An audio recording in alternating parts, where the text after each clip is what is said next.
2007లో మనకి 2.5 ఎకరాల సుమారుగా ఇందిరమ్మ ఇళ్ల కోసం కొంత భూమి కొన్న సందర్భాలు ఉన్నాయి. ఆ భూమిలో ఇంకా మిగిలిపోయిన కొన్ని ప్లాట్లు ఉన్నాయి.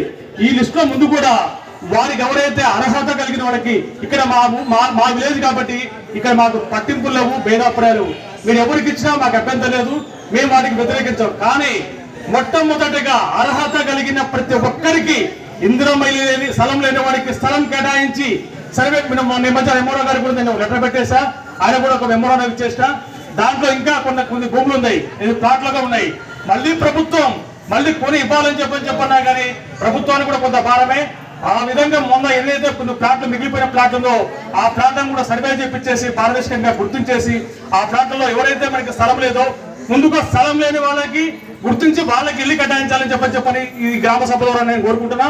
అదేవిధంగా రెండోది అర్హత ఉన్న ప్రతి ఒక్కరికి కూడా మీరు ఇక ఇక్కడ ఉన్న నాయకులు, కాంగ్రెస్ ప్రభుత్వంలో ఉన్న నాయకులు, ఇక్కడ ఉన్న గ్రామ పెద్దలు కానీ వారు కూడా గతంలో 10 సంవత్సరాలు నరసింహాపురంలో కనీసం ఒక ఇల్లు కూడా రాలేదు టీఆర్ఎస్ ప్రభుత్వంలో.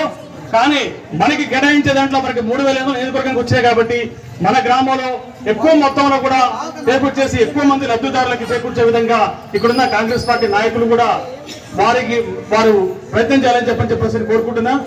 ఎంఆర్ఓ గారికి ఒకటే నేను సూచన చేయాల్సుకున్నా, ఈ లిస్ట్ లో అర్హత మళ్ళీ ఇప్పుడు వచ్చేసి తామాషా ప్రకారం వచ్చేసి మళ్ళీ కౌంటర్లు పెట్టేసి అక్కడ ఇవ్వటం అని చెప్పడం నిరంతర ప్రక్రియ అని చెప్పండి. దీనిని అంటే కాలయాపన చేయడం తప్ప చేసేటప్పుడు ఎట్లయితే మన అగ్రికల్చర్ డిపార్ట్మెంట్ ఏఓ గారు రాజయ్య గారు ఎట్లయితే పారదర్శకంగా చేసిండో ఆ విధంగా మిగతా దాంట్లో సర్వే కూడా వాళ్ళు చేసేటప్పుడు ఆ లిస్ట్ ఇచ్చేటప్పటికే అన్ని సరి చేసుకొని ఇవ్వాలి సార్. సరి చేసుకోకుండా చేసి గ్రామ సభలు పెట్టేసి ఇప్పుడు మీరు ఆమోదించాలని చెప్పాలా, లేకుంటే పలానా వ్యక్తికి వస్తే ఆ వ్యక్తికి రాలేదని చెప్పండి మీరు ప్రశ్నించేసి చెప్పాలా? మరి మీరు ఏ కొలమానం తీసుకున్నారు? అసలు ఏ పద్ధతిలో రైతు ఆత్మీయ పరిస్థితిలో భూమి లేని వాళ్ళకు ఇవ్వాలని చెప్పనేది సిస్టమ్ చెప్తుంది. ప్రభుత్వం కూడా ప్రభుత్వ గైడ్లైన్స్ ఉన్నాయి. మరి ఏ గైడ్లైన్స్ ప్రకారం అంటే ఒక కుటుంబంలో ఇప్పుడు నేనున్న నా పేరు మీద ఆస్తి ఉంది, నేను నా కొడుకులకు ఇచ్చేసా, నా కొడుకులకి ఇచ్చేసిన తర్వాత నాకేం ఆస్తి ఉండదు. అంటే నాకు 10 ఎకరాలు ఉన్నా కానీ ఇప్పుడు నా కొడుకులకు ఇచ్చిన తర్వాత నాకు ఆస్తి లేదని చెప్పేసి నాకు రైతు ఆత్మీయ ప్రదేశంలో 12,000 పథకానికి అనుకున్నాను నేను. అదే రేషన్ కార్డు కూడా అనుకున్నా. అసలు ఏ సిస్టమ్ పెట్టుకోరు సార్? ఏ పద్ధతిలో చేస్తున్నారు అసలు మీరు? అసలు ఏ తామాషా ప్రకారం చేస్తున్నారు? ఏ గైడ్లైన్స్ ప్రకారం చేస్తున్నారు?